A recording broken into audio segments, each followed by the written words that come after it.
Hi, everybody. We're back from our family vacation.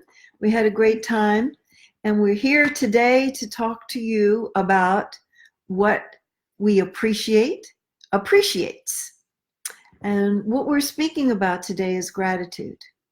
We're talking about appreciation, and that word appreciates has a double meaning. One of the meanings is that we see the value, like the value in the other person, and we appreciate them for that quality, that way of being that they have, how they enhance our life. But appreciate also has another definition, and that's growing in value. Like your house appreciates in value over time, usually, and it's worth more. So the double meaning works both ways in relationship, because when we appreciate our partner and take the time not just to rush past into the next moment, but actually tell them some of the things that we appreciate about them, in our estimation of them, they get bigger and more wonderful, and so does the relationship. So I can't say enough about how important it is to look through eyes of appreciation and gratitude with our partner, because we have choice about that. We can look at them through dark glasses and the attitude of grievance, or we have a choice to look at them through rosier glasses. And the rosier glasses help us to see the beauty that they are, and the wonderfulness and the magnificence that they are. And it's not to deny that they're imperfect, and so aren't we, but it's making a conscious choice where we focus our attention and the attitude that we develop. And it isn't too much to do it as a daily practice, to say thank you. I appreciate that you did the laundry. Thank you. I appreciate that you did the dishes, from the smallest thing. Thank you. I appreciate you took out the cat box. From the small things and from the big things. Thank you for becoming the man of integrity that I enjoy living with now, that I can always count on you, that your word is good and that you're honest. So these are attitudes and practices that really enliven and enrich a relationship. Yeah, I like the part about remembering that we have some choice in the matter, because it doesn't always seem that way. What we don't have a choice about is whether or not we happen to be feeling something in the moment. I might be feeling appreciation, and then it's easy to really acknowledge that and express it, although it's a little harder to express it sometimes than it is to just feel it. But sometimes, what about those times when, you're aware that your mind is kind of grumpy, and, you find yourself being critical of the, little things that your partner does, when, you're just feeling kind of irritable and cranky, and you don't feel so appreciative. So what about those times? Is it a matter of just kind of making the choice to, no, I'm not going to look at them from that perspective. I'm going to remind myself of what I appreciate about them, what it is about them that made me want to be with them in the first place. Sometimes it doesn't seem so easy to do that. Sometimes it isn't so easy to do. Yeah, so what do you do then? Sometimes we can't do it. Yeah. And sometimes we can, and it's just a thought away, because the thought of their wonderfulness is right next to the thing, whatever it is that is upsetting us in that moment. And if we're not able to give sincere appreciation, because there's some things that are incomplete, there's some things that haven't been spoken about yet, we may declare those up so that we can see them through eyes of gratitude and appreciation. We talk about incompletions a lot in those talks, because it's such an issue for so many couples who have trouble confronting certain elements in their relationship that they don't want to talk about because they're afraid of that it's going to, make matters worse, that it's going to activate some anger or fear or pain or hurt. And it's better off just, let's just put this aside. But I think you're right that when those incompletions are there, they kind of get in the way and they obstruct our ability to easily find those things that we feel so grateful for, because that's what we keep running into, is the unfinished business that we haven't attended to because we've wanted to prevent the possibility of some kind of an eruption between us. It works both ways. Yeah. Because if we clear up some of the grievances, some of the difficulties, some of the challenges, some of the things we've been afraid to talk about, we're more apt to feel the sincere appreciation for the other person. There isn't something clogging up the system. And also, if we have something that we can sincerely thank them for, the chances are that it sweetens up the relationship so that there's this goodwill and then there's this attitude of openness so that they are likely to be able to deal with the difficulty with us so that we can find some kind of a way to get complete on it. So I think it works both ways. But if you wait to have all of the differences handled before you're willing to be generous of spirit, you have a long wait. So I think it's a good idea to lead with, I call it the sandwich, to lead with what I appreciate about you. I'm so grateful that you've hung in there with me. I know that I'm not a walk in the park sometimes myself. And also I've got this issue that's bothering me.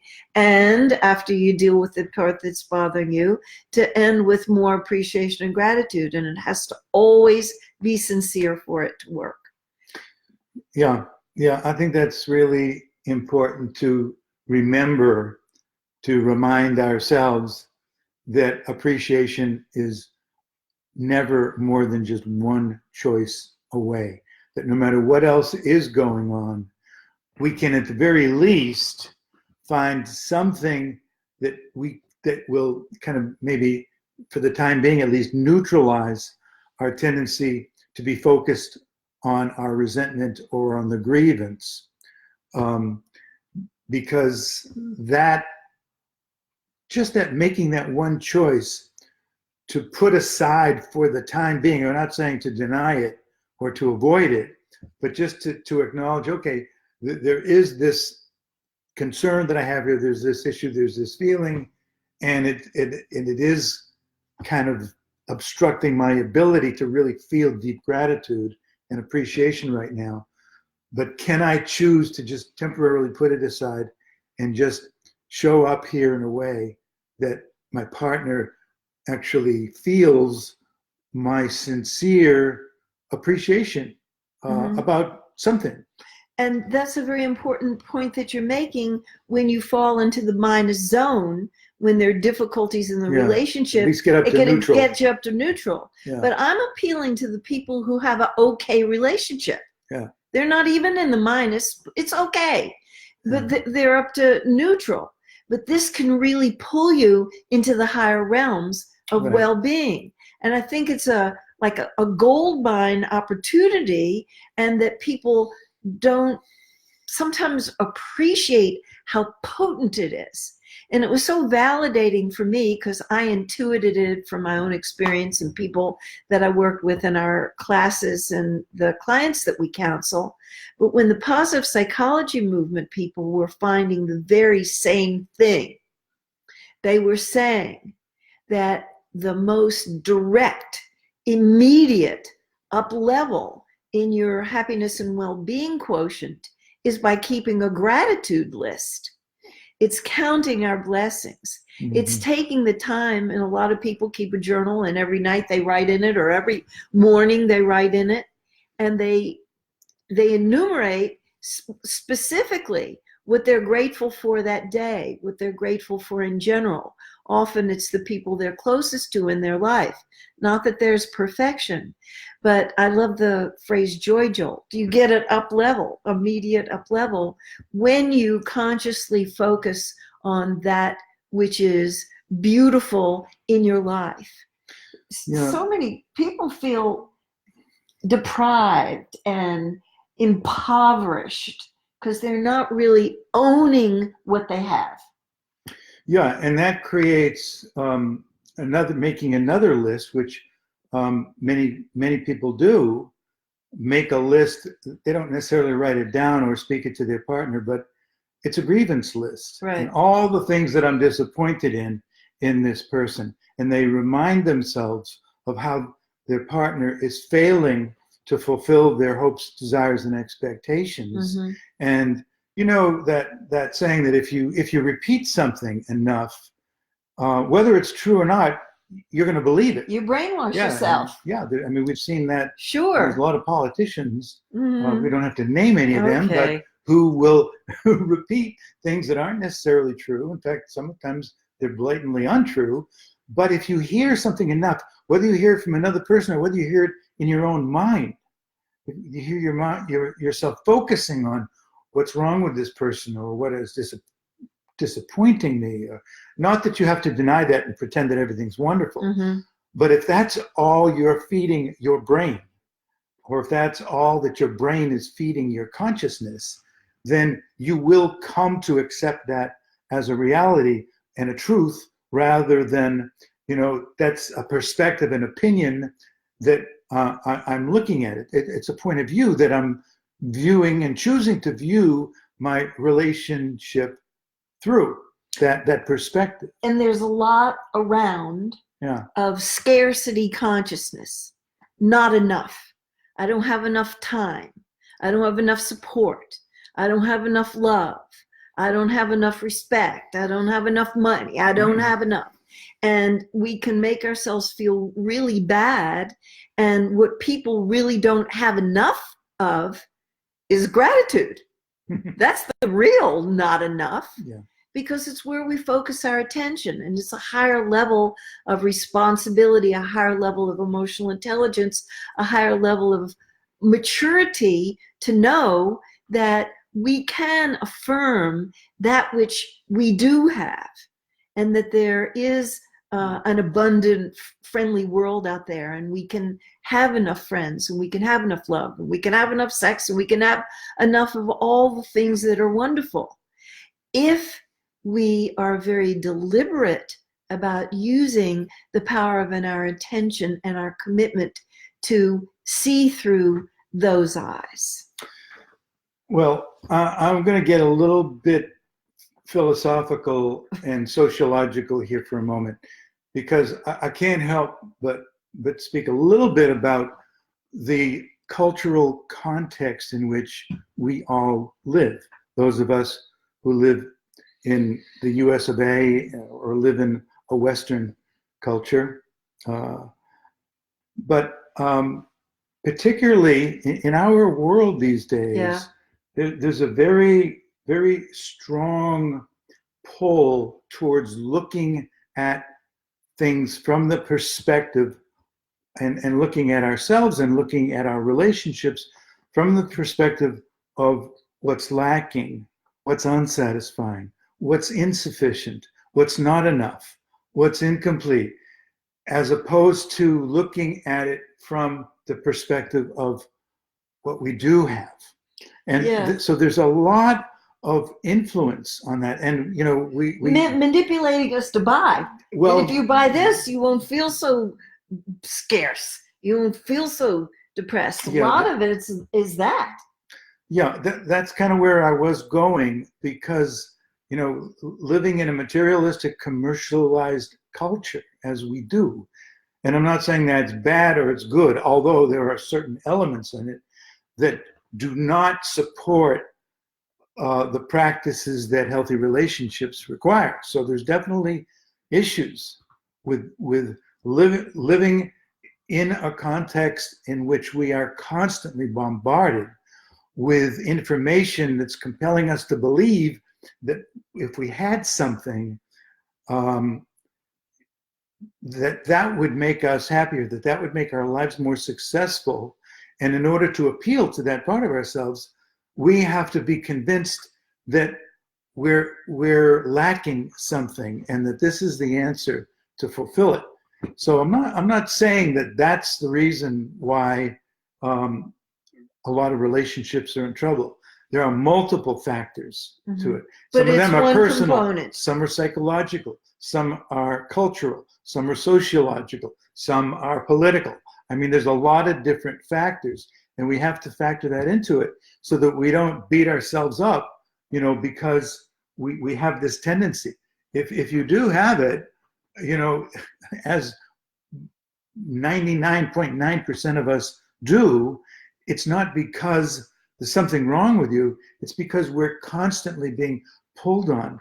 The average person in this country is subject to over 5,000 messages a day that are in some way, directly or indirectly, attempting to influence them to buy something or to agree with something. Mm-hmm. So we got to factor that into the equation, that, it's not like the whole world is supporting us to be appreciative and grateful in our lives. That's a commitment that we have to take on. And if we don't, we're going to get pulled into the flow of things. And each individual and each couple can be less manipulated by the cultural drift that wants to promote, buy this and then you're going to be happy. And they can sidestep that by seeing where their real happiness is going to come from, is going to be from their closest relationships. Yep. And that they've got trusted confidants. They have people that they feel at ease to be themselves with, where they can bring out, their dark news and their great news. And they feel safe there. Yeah. And, because we're both marriage counselors, we see sometimes couples on the verge of breaking up, or sometimes we see people after they've broken up. And one of the people would say, I loved her so much. I tried to show it, and she didn't really feel it. She didn't really get how much I loved her, how much I valued her, how much I prized her, and she left. And I'm so frustrated now that I wasn't able to love her the way she needed to be. And sometimes it's the other way, that it's the woman that's crying in my office, and they learn the hard way to be more mindful, to show their care in the way that the person really needs it. And most people need a lot of validation, affirmation, kudos, and praise.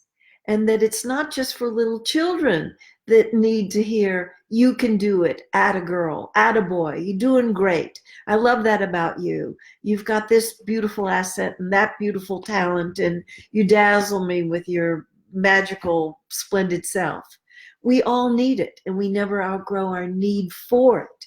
And when we did the research for the Great Marriages book, those couples exhibited this regularly, praising each other, sincerely so, with specifics. And one of the things I wanted to make sure to remember to say in this is, when Charlie says he loves me, I say, give me the details. It's very important to be specific about what you appreciate in the other person, and to be generous of spirit, to find some beauty regularly, not be so distracted by the other things in our life, like our work or our obligations of all kinds, that we miss out on the opportunity to nourish the relationship this way.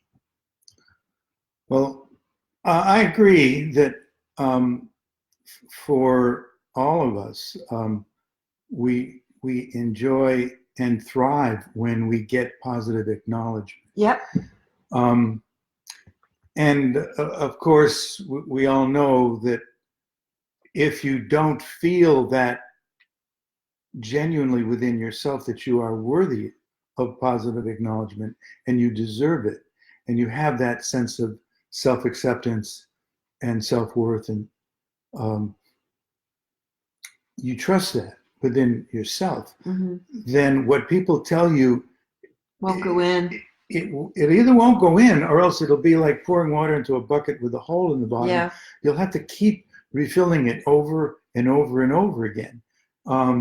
So the work that we all need to do is to live our lives in a way in which we find ourselves worthy of deserving that kind of acknowledgement, so that we can integrate it, we can take it in, we can be nourished by it, and not addicted or dependent upon praise and approval, because that can get us into trouble too.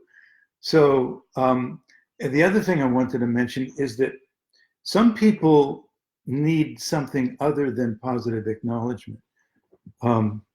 People who are on the narcissistic end of the spectrum, they don't need, they want a lot of positive acknowledgement, but that's not what they need. Sometimes what they need is to be given some feedback about how their self-absorption is affecting the quality of their relationship. And that can be some tough love.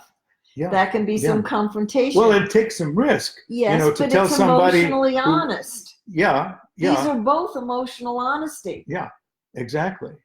So it's whether you're focusing on wanting to acknowledge and validate and affirm what you consider to be the value of a person, or whether they need some feedback about how their preoccupation with their own desires and their own self-focus is affecting the relationship, rather than somebody who is always continuing to try to accommodate this person who is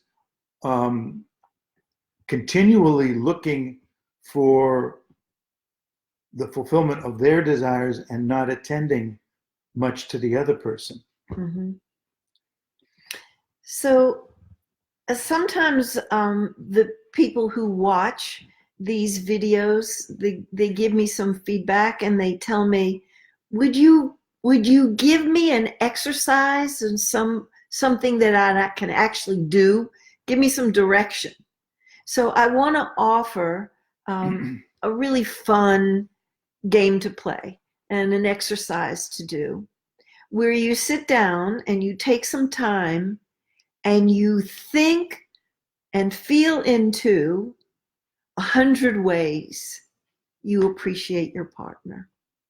Now that may sound like a lot, but you might not do it all in one setting. Could you start smaller? You could start smaller, 3, and you could work your way up. But or maybe 5. When you start to remember what attracted you to this person in the beginning, their smile or their laugh, or maybe they were a sexy hunk, or maybe they were tender-hearted, whatever it was, you start to remember things. You start to bring up some of their nicest characteristics. If they're patient, if they're forgiving, if they're interested in spiritual growth. What if you can't think of any? Yes, you can always think of things. Even people who are in a really rough place can always think of something if they really want to. And keep adding to your list. We've done this for anniversary presents, and we've done it for birthday presents, and giving it in the written form is beautiful, but also, which is really wonderful, is to speak it to them, to read from your list. And if 100 feels like that, oh, that's too much. If you feel overwhelmed by that, do 50 or do 25. Do whatever. But keep track. This is your gratitude list specifically about somebody in your life who's really important to you. And you may feel it in your heart, but they're not being nourished by it if you don't tell them or write it down for them, or both. Well, before we finish up, because we don't have too much time left, I do want to say something about competing commitments, which we all often speak about in these talks, because they're just not recognized as much as they should be. And a competing commitment is a desire or an intention that is contrary to what your conscious desire or intention is, that is getting in the way or sometimes even sabotaging what you say and feel that you really want. Mm-hmm. So let's say a couple of things Oh, about what competing examples? commitments can be Yeah. in terms of living from this state of appreciation. The conscious commitment might be, I want to be generous of spirit and let them know how much they mean to me. Mm-hmm. The other part might hold back and say, well, he doesn't do it to me, so maybe I don't want to do it to him. So that's Or maybe what's that a commitment to? a commitment to protect myself. Right. Right. There's also, I don't want him to get complacent and fat and lazy and not try hard. That's right. He's going to get stuck up. I don't want him to get the wrong idea. He's already got enough of that going on. But I don't want to feed his ego anymore. I don't feel like that's how it works, though. Yeah. I think when you give people sincere strokes, they want to live up to that. Mm-hmm. You know, they want to be more patient. They want to be more compassionate. They want to be more forgiving. They want to be more responsible. And it's just the trick of the mind that wants to hold us back, that protects us in fear. Well, the tricky mind might be thinking that if I do this, then they are going to get more filled with themselves. And they're not necessarily going to want to be more gracious with me. Maybe this is going to reinforce that self-absorbed part of herself or himself. So it does feel like it's a risk, because it is a risk. You may be right. You are right, certainly, in terms of many, many cases. But you have to admit that it doesn't always work out that way. No, it doesn't always work that way. So it is a risk. It requires us, as any change is, to take.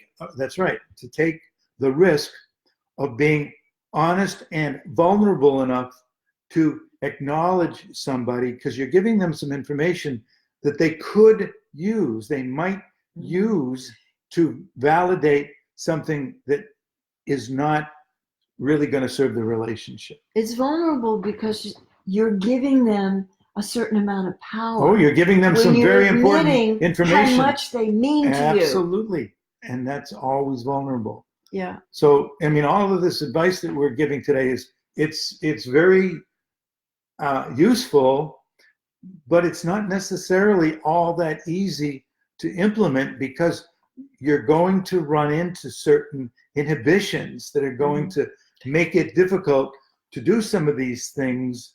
But that doesn't have to stop you, but just to be aware that if you find sometimes, like there have been times when I have, many times that I have had the thought of the moment of appreciation of something that you've done or you're doing that's really in some way making my life more pleasurable or easier.